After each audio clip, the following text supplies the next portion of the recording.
Анка упала. Раз на 25 тысяч гадоў.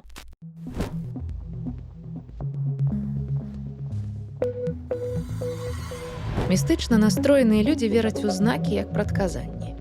Але ж у сапраўднасці шмат што здараецца проста так і само па сабе не значыць нічога апроч таго, чым ёсць. Знакі, якія мы сустракаем, гэта размова з намі самімі, пра нашы жаданні, страхі і іншае падобнае. Для гэтага яны і патрэбныя.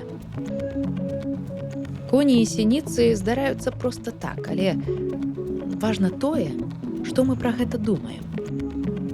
Не сініца абазначае для нас нешта, а мы абазначаем нешта сініцамі. Альбо коньмі, альбо рэдкімі астранамічнымі з'явамі.